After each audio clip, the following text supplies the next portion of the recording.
ከዚህ በኋላ ሙሴና አሮን ወደ ፈርዖን ሄደው የእስራኤል አምላክ እግዚአብሔር በምድረ በዳ በዓል እንዲያደርግልኝ ሕዝቤን ልቀቅ ይልሃል አሉት።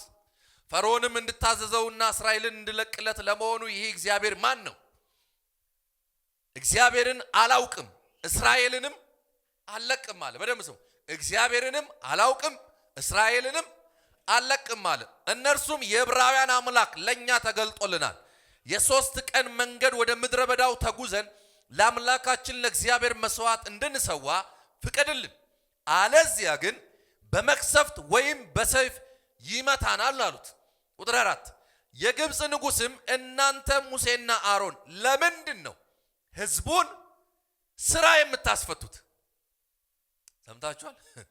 በሉ እናንተም ወደ የሥራችሁ ተመለሱ። ፈርዖንም እነሆ አሁን የምድሪቱ ሕዝብ እጅግ ብዙ ነው፣ እናንተም እንዳይሰሩ ያደረጋችኋቸው ነው አለ።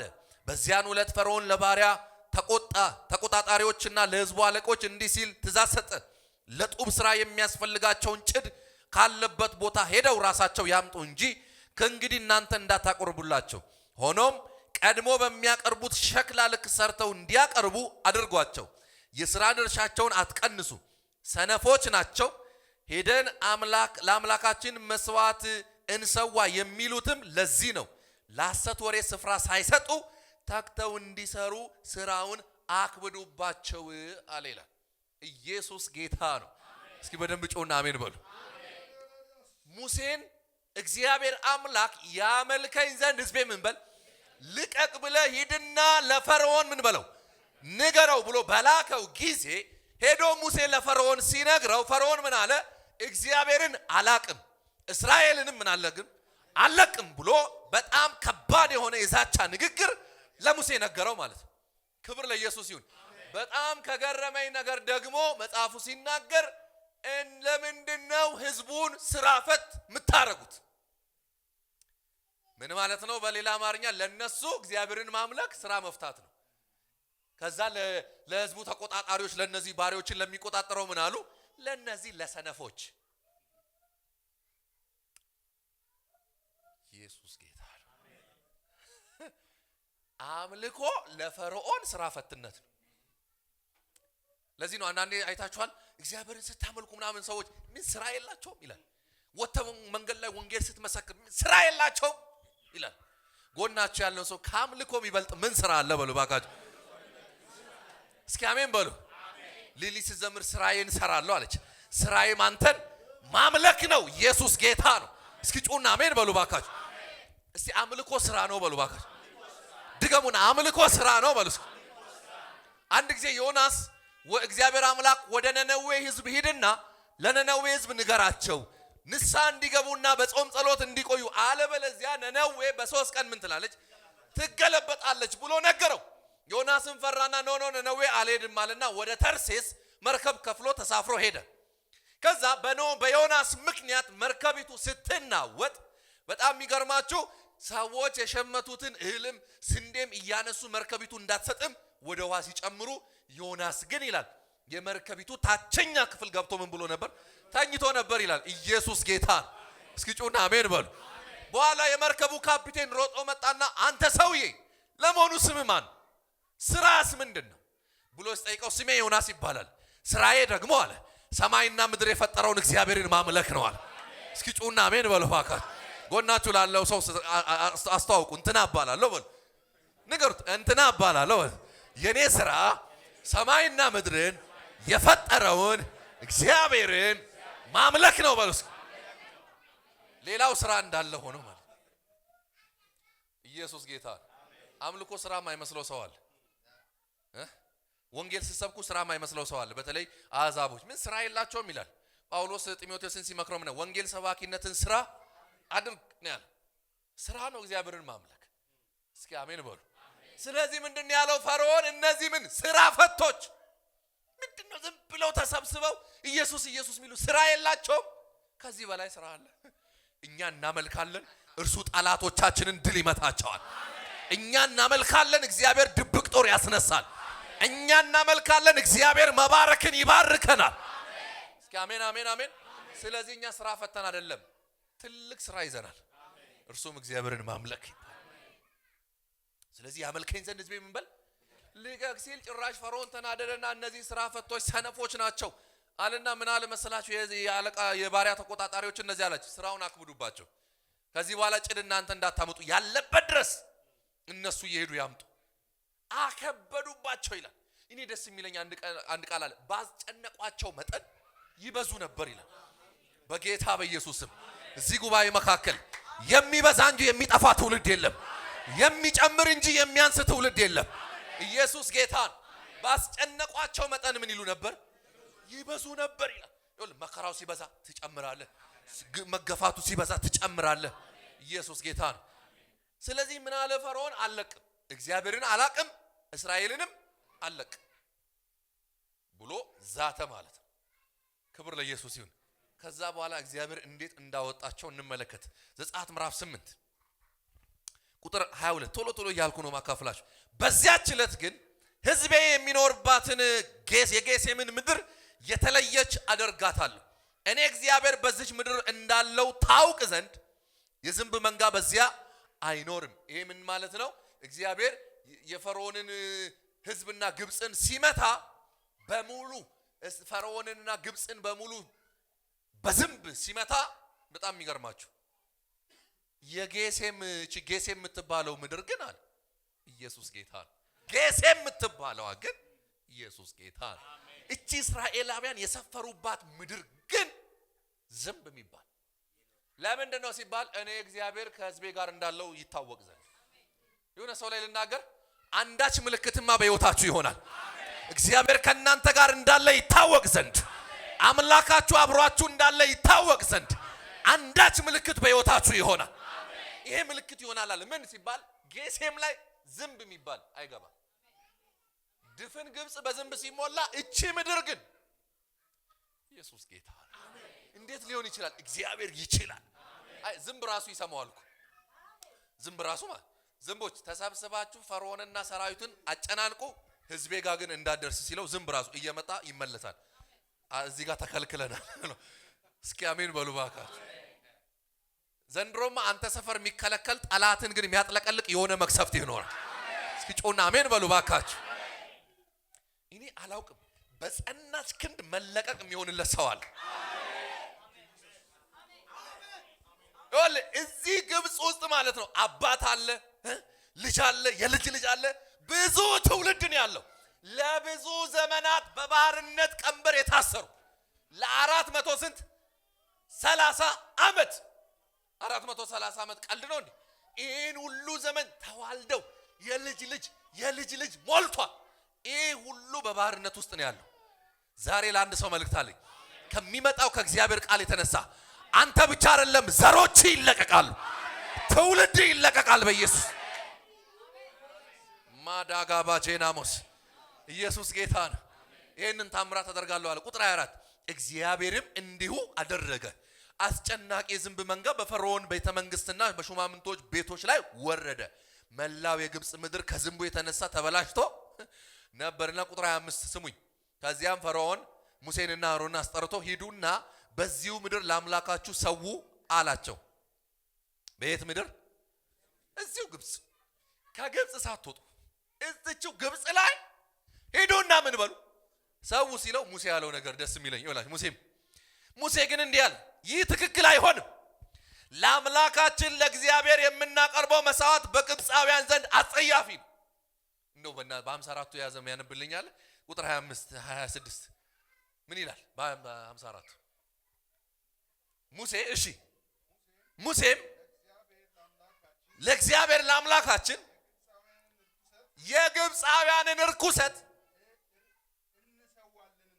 እንሰዋለንና እንዲህ ይደረግ ዘንድ በግብጽ ምድርማ በዚች በረከሰች ሀገር ለከበረው ለአምላካችን ለእግዚአብሔር በዚህ በረከሰ ምድር ባሪያ አድርጎ በገዛንና ባኖረን ምድር ላይ አንሰዋም እና መሄድ አለብን እስኪ አሜን በሉ ባካችሁ እዚህ አንሆንም አለ እንሄደን ነው የምንሰዋው ከዛስ እነሆ እኛ የግብጻውያንን ርኩሰት በፊታቸው እንሰዋ አይወግሩምን እሺ እኛስ ለእግዚአብሔር ለአምላካችን እንሰዋ ዘንድ እንደሚያዘን የ3 ቀን መንገድ ወደ ምድረ በዳ እንሄዳለን። እሺ ከዛስ? የፈርዖን መልስ ፈርዖንም ለእግዚአብሔር ለአምላካችሁ በምድረ በዳ ትሰው ዘንድ ምን እላችኋለሁ? እለቃችኋለሁ። ከዛስ? ነገር ግን ስሙ፣ እለቃችኋለሁ ነገር ግን እሺ ስማ ጎን ቆይ ጸልዩልኝ በፊት ዛሬ ለአንድ ሰው መልእክት አለኝ። ከለቀቀማ ለአንዴና ለመጨረሻ ጊዜ በቅርብ ርቀት ሳይሆን ርቀት ትለቀቃለህ። በብዙ ርቀት ትለቀቃለህ። በኢየሱስ እስኪ ጩና አሜን በሉ። ሃሌሉያ። ከሄድኩ አይቀር ከተለቀቅኩ አይቀር እስኪ አሜን በሉ። በሌላ አማርኛ ለእናንተ በሚገባችሁ በደንብ አማርኛ ላስረዳችሁ። ይኸውላችሁ መሆን ካልቀረ ማድረግ ካልቀረ ዝም ብሎ ሳይሆን ለብዙዎች እስክትተርፉ ድረስ ለብዙ ትውልድ በረከት እስክትሆኑ ድረስ እግዚአብሔር ከድህነት ባርነት ያወጣችኋል። ጩና አሜን በሉ ባካችሁ። ርቄ ሄዳ አሜን አሜን። ርቃችሁ ምን አትበሉ። ጎን ያለውን ሰው ርቄ ሄዳለሁ በሉ። ይሄ ማወራ በደንብ ስማኝ። ዛሬ መለቀቅ ይሆናል። በፋይናንስ አቅጣጫ ትለቀቃለህ። በምድራዊ ኑሮ ትለቀቃለህ። በጸጋ አቅጣጫ እግዚአብሔርን በማገልገል አቅጣጫ ትለቀቃለህ። አስሮ የያዘ መንፈስ ዛሬ ይለቃል። በኢየሱስ ይለቃል ዛሬ። እስኪ አሜን በሉ ባካችሁ። እኔ ለኔ ብቻ አይደለም፣ ለዘሬ ብቻ አይደለም፣ ለትውልድ ብቻ አይደለም፣ ለሀገር መፍትሄ ያደርጋል። ርቃችሁ ትሄዳላችሁ። በጸጋ ርቃችሁ፣ በበረከት ርቃችሁ፣ በመስጠት ርቃችሁ። እስኪ አሜን በሉ ባክ። ጎናችሁ ያለውን ሰው ወዶ ሳይሆን በግዱ ይለቃል በሉ ንገር። ዛሬማ ለአንድ ሰው መልእክት አለ። ዘር ማንዘርን የሰበረው እርግማን አንተ አይቀጥልም። አንተ ከእርግማን ርቀህ ትወጣለህ። ከድህነት ትወጣለህ። ከባርነት ማካታራ ዲናሞስ ርቃችሁ ምን አትበሉ። አየህ ምን ጊዜማ የጠላት ርቃ እንድትሄድ አይፈልግም። ዘንድሮማ አይኑ እያየ ርቅ በበረከት በኑሮ በከፍታ በጸጋ በቅባት እስኪ አሜን በል። ርቄ ሄዳለሁ በል እስኪ ጩን። ጠላት ሁሉ ጊዜ ሰፈር ነው። እኛ ሰፈር ውስጥ ምን አለ እስኪ ቶይ በሉ እንደገና ሰፈር ውስጥ ምን አለ? የዶሮ ባህሪ ነው ሰፈር መዋል። እኛ ንስር ነን። እንደ ንስር ኃይላቸውን ያድሳሉ። በከፍታዎች ላይ ይሄዳሉ። ይሮጣሉ አይደክሙም፣ ይሄዳሉ አይታክቱም ይላል። እንደታየልህ ኑር በሉት። ጎናችሁ ያለው ሰው መታ አድርጉት።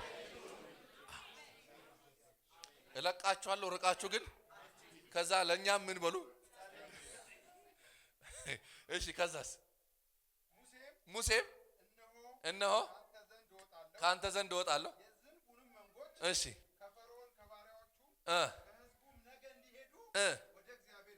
በቃ እኔ ጸልያለሁ። ይሄ ህዝብ ዝንቡ በሙሉ ነገ ምን ይላል? ተጠርቶ የመጣ እኮ ነው። ና ተብሎ መጣ። የግብጽ ሰራዊት በሙሉ ወረደ። ከዛ ሙሴ ነገ ነግራለሁ ይሄዳል አለ። ኢየሱስ ጌታ ነው። አትስቧል። ዝንብ እኮ ነው። አምላካችን ታላቅ ነው። ተረት አይደለም። ዛሬም ይሰራል እሱ። እሺ እንቀጥል። ርቃችሁ እኔ መለቀቅ ይሆናል ስል ይኸውልህ በቅርብ ርቀት አይደለም። ከተለቀቅ አይቀር እንዲህ ልባርክ። ይኸውልህ እግዚአብሔር ከባረከ አይቀር ዝም ብሎ ሰፈር መሆን ሳይሆን ለትውልድ የምትተርፍበት፣ ለዘሮች የምትተርፍበት፣ ለብዙዎች በረከት የምትሆንበት እንደዚህ እግዚአብሔር ይባርካችሁ። ዛሬ ቁጥ ህይወት ጥቂት ነገር የሆነች ነገር አይሆንም በህይወታችሁ ላይ። እኔ የሆነ ሰውማ ይታየኛል የትልልቅ ፋብሪካዎች ባለቤትም ይሆን የትልልቅ ድርጅቶች አስተዳዳሪም ይሆን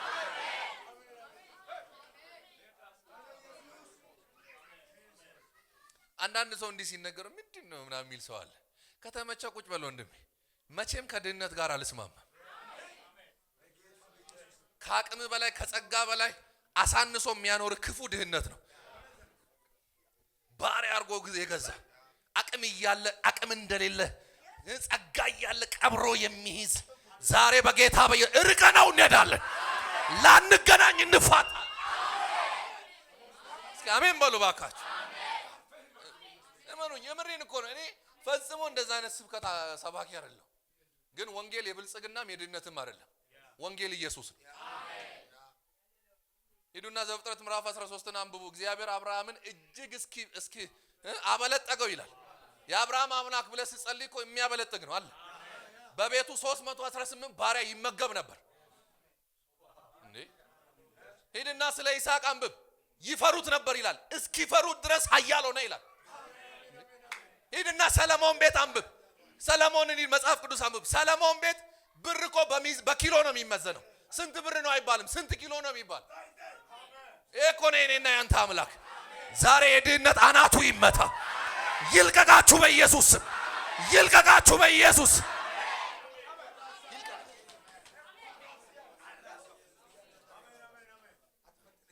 አንዳንድ ሰው እንደ ጸጋ ስጦታ አድርጎ ይኖራል ድህነትን። በፍጹም አልስማማ። አምላክ የሚያበለጥግ አምላክ፣ በትክክለኛና በጽድቅ መንገድ እግዚአብሔርን በመፍራት መንገድ ትሰራላችሁ። እግዚአብሔር የእጆቻችሁን ስራ ይባርክላችሁ።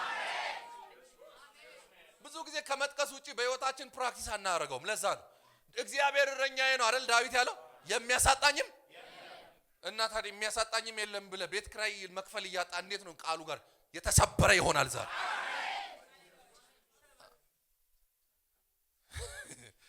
እውነቴን እኮ ልቀቅ አለ እግዚአብሔር። ምን ይለኝ ዘንድ? ይኸውልህ ጡብ ጭቃ እንኳን ለምነው የሚወስዱ ሰዎች እኮ መጽሐፍ ቅዱስ ታነብ ሲወጡ ምንድነው በዝብዘው ወጡ ይላል። ምንድነው የበዘቡት? ብር ወርቅ፣ ከራሳቸው አልፎ ጥጃ ይሰሩበት ነበር። ለትክክለኛ ዓላማ ባያውሉትም ግን ልነግርህ የፈለኩት ሐሳብ ዛሬማ ዘንድሮ የሆነ ሰው ብዝበዛም ይቸኩልለት ምርኮም ይፈጥንለት ሰዋል። እግዚአብሔር የሆነ ነገር የሚያስጨብጠው ሰዋል።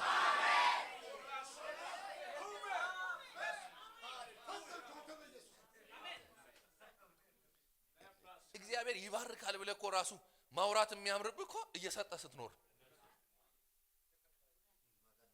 ከሚቀበል ይልቅ አለ እኮ መጽሐፍ ቅዱስ። የሚሰጥ የተባረከ ነው። እና አምላክ እኮ ሰጪ እንድትሆን ነው የሚፈልግ። ይሄ ብሉይ ኪዳን ነው ምናምን ካልከኝ አዲስ ኪዳን ሂድና አንብብ። በእርሱ ድህነት እኛ ባለጠጋ እንድንሆን አለ። እርሱ ስለኛ ድሃ ሆነ አለ። ክርስቶስ ስለኔ ድሃ ከሆነ ሌላ ምንድነው በድህነት ምን ነው? አላጭበርብር፣ እግዚአብሔር በማይከብርበት መንገድ አልሂድ እንጂ በጽድቅና በትክክለኛው መንገድ ሄጄ ልባረክ ግዴታ ነው። አሜን አሜን። ሃሌሉያ። እሺ እንቀጥል። እርቃችሁ ጎን ያለውን ሰው እርቄ እሄዳለሁ በሉ።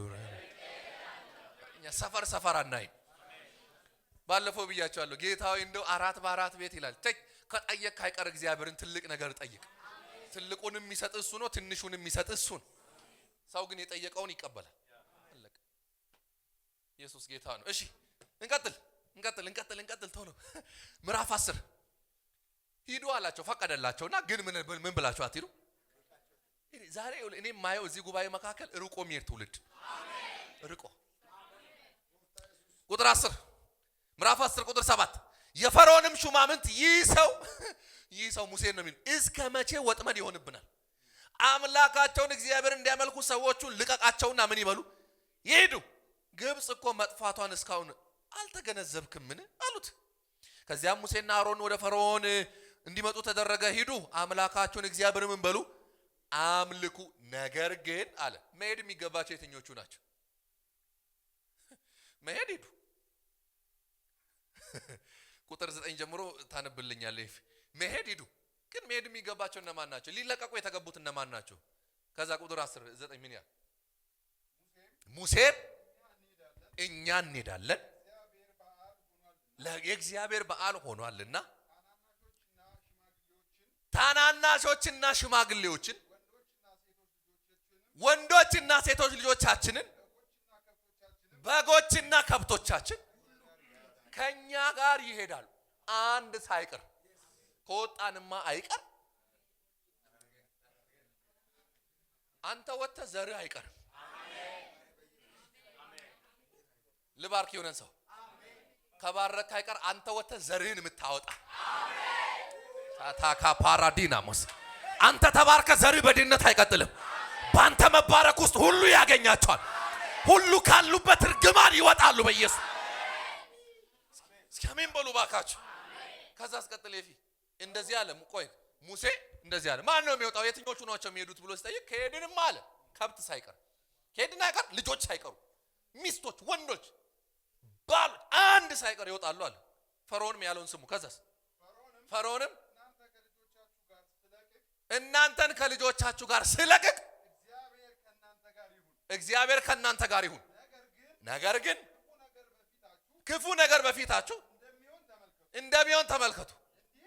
እንዲህም አይደለም እና እናንተ ወንዶች ሂዱ፣ ይህን ፈልጋችኋልና እግዚአብሔር አገልግሉት። እሺ ከፈርዖን ፊት አባረራቸው። መሳት ቆይ ስሙ። ፈርዖን ምንድን ነው ያለው? ሂዱ አለና ግን አለ ወንዶች ብቻ ሂዱዋል። ሴቶችና ልጆቻችሁ እዚህ ምን ይበሉ? ቅድም ርቃችሁ አትሂዱዋል።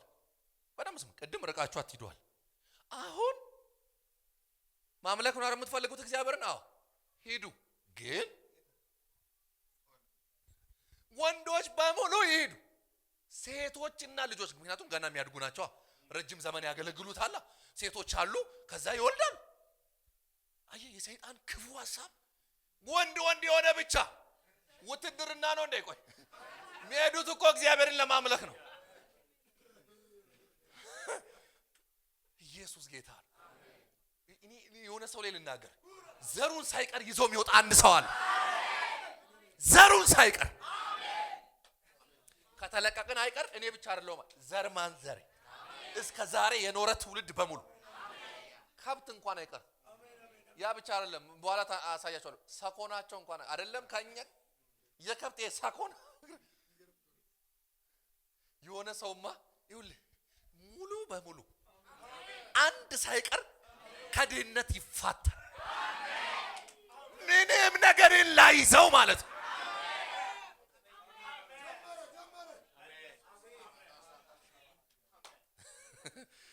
እሺ ሶስተኛ እንመልከት። እዛው 10:27 ላይ ኤፊ ከ21 ጀምሮ እግዚአብሔርም ሙሴን እጅህን ወደ ሰማይ ዘርጋ፣ በግብፅም ሀገር ላይ ሰው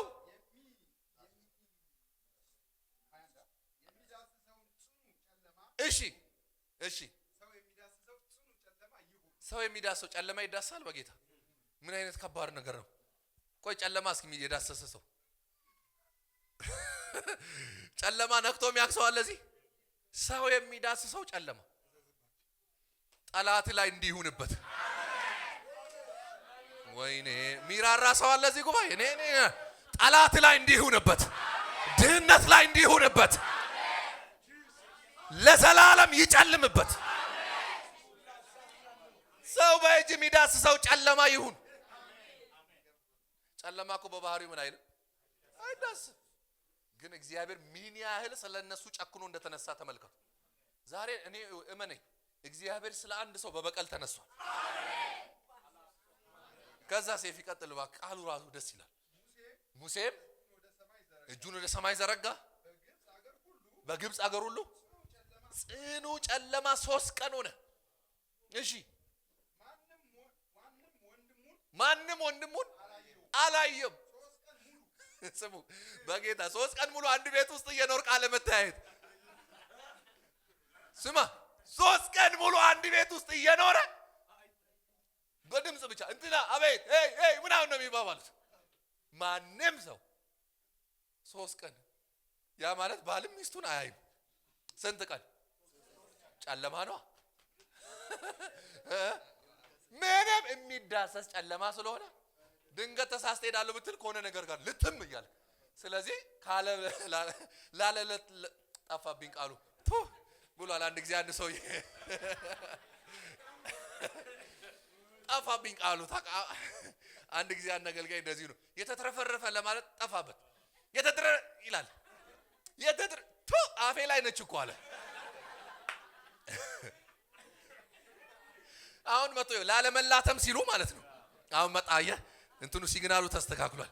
ላለመላተም ሲሉ ቁጭ ይላሉ አርፈው 3 ቀን ከዛስ ኤፊ ቀጥልልኝ ጨርስ በእናትህ ከስፍራው ማንም ሰው ቁጭ ካለበት ወንበር አልተነሳም። ጠላቶቻችሁ ላይ እንዲሁንባችሁ ለ3 ቀን አልተያዩም። ማንም ሰው ቁጭ ካለበት ወንበር አልተነሳም። ጠላቶቻችሁ ላይ እንደዚህ ያርግባችሁ። ዛሬ ቀጣይ ዓመት እንዲህ ባሉበት ሁኔታ ማላገኛቸው ሰዎች እዚህ ጉባኤ አሉ። እኔ ነብይ ነኝ፣ መናገር ነው ስራዬ። እግዚአብሔር በየትም እንዴትም አድርጎ ያምጣው እሱን አላቅም። ግን ከፊት ባሉ ዘመናቶች አሁን ባሉበት ኑሮ የማይቀጥሉ ለብዙዎች የሚተርፉ ለብዙዎች የሚሰጡ እግዚአብሔር ለሀገር በረከት የሚያደርገው እዚህ ጉባኤ አንድ ሰው አለ፣ አንድ ትውልድ አለ እዚህ ጉባኤ። ያ አንተውን በኢየሱስ ያቺ ሴት አንቺውን በኢየሱስ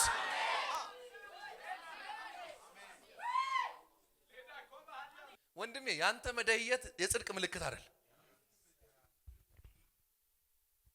እንደውም መጽሐፍ ቅዱስ በደንብ ሲናገር ይወላ ስትጾሙዋል እንደ ግብዞች አትጾሙዋል። እንደውም በደንብ ልንገራችሁ እንዲገባል። አንዳንድ ሰው በቃ እሱ እኮ የጸሎት ሰው ነው ጾመኛ ነው እንዲባል እንዲጣውልጎ መጽሐፍ ቅዱስ ስትጸልይ አለ እንደ ግብዝ አትሁን አለ። ፊትን ተቀባ አለ። ሸካብ ኢየሱስ ጌታ ነው። እስኪ አሜን በሉ ባካችሁ።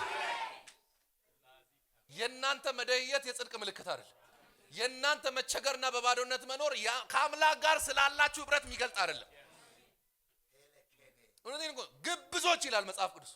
የሆነ የሚጾሙና የሚጸልዩ ሰዎች ለመምሰል አለ ይከሳሉ፣ ፊታቸውን አይታጠቡም። በቃ የሆነ እሱማ የጸሎት አረ እሱ ግብዝነት ነው አለ። አንተ ግን አለ ጾም ከጸለይክ በኋላ ፊትን ታጠብ፣ ተቀባ፣ ከራስ ላይ ቀባ፣ አይታጥ ተቀባ፣ አምሮብህ ውጣ። ከጸሎት ስትወጡ ጽድት ብላችሁ ውጡ። እስኪ አሜን በሉ። አሜን። ዘንድሮማ አንዳች ነገር ይሆናል። አሜን። ኢየሱስ ጌታ ነው። መለቀቅ ይሁንላችሁ። አሜን። እኔ በጣም ካስተዋልኩት አንድ ነገር ልንገራችሁ። አእምሮ ተጨንቆ ቢዚ ሆነ በተለይ በማጣትና በሆነ ነገር ተጨናንቀ ጸሎት ራሱ ይሻይልም። ታውቃለህ? ጸሎት ራሱ ዛሬ በጌታ በኢየሱስ ስም ትለቀቃለህ። የሆነ ሰውማ አለ ዘንድሮ እዛ ያለውን ድርጅት በቃ አንተ ተቆጣጠር፣ ይሄኛውን አንተ እንትን አርግ ምናምን ይልና ስልኩን ዘግቶ ጸሎት የሚገባ ልናገር የሆነ ሰው ላይ እውነቴን እኮ ነው። በቃ የኛውን ነገር በደንብ አንተ እንትን በል የኛውንም ነገር ላንተ ሰጥቻለሁ ብሎ ስልኩን ዘጋግቶ ምን ያስደውላል? በቃ ሰጥቷል፣ አሰማርቷል፣ ስራ በስራ ልኳል። ወር ቢጾም ጸሎት ቢገባ የሚያስኬዱለታል። በቃ አለቀ። ዛሬ ሆነን ሰው እንደዚህ ባረኩ፣ እንደዚህ ባረኩ። በነጻነት አምላክን እግዚአብሔርን ታመልከው ዘንድ አእምሮን ከያዘ መንፈስን ከገዛ ከእርግማን ትላቀቃለህ፣ ከድህነት ትላቀቃለህ። እግዚአብሔር ሕይወታችሁን ይባርከዋል። በኢየሱስ ክብር ይሁን ለጌታ።